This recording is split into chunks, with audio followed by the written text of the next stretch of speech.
আসসালামু আলাইকুম, আশা করি সবাই ভালো আছেন। দেখতে থাকেন আমার ভিডিওটি। আমি কি রান্না করতে যাচ্ছি।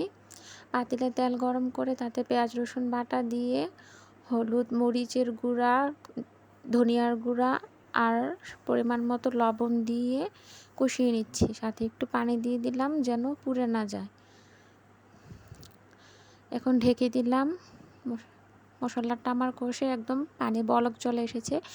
আগে থেকে ধুয়ে কেটে রাখা পাট শাক ছিল, সেই পাট শাক দিয়ে দিলাম। সাথে আমি মুসুরের ডাল দিয়ে পাট শাক রান্না করব।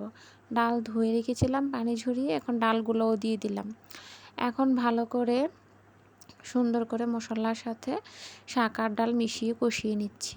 ঢেকে দিলাম সিদ্ধ হওয়ার জন্য।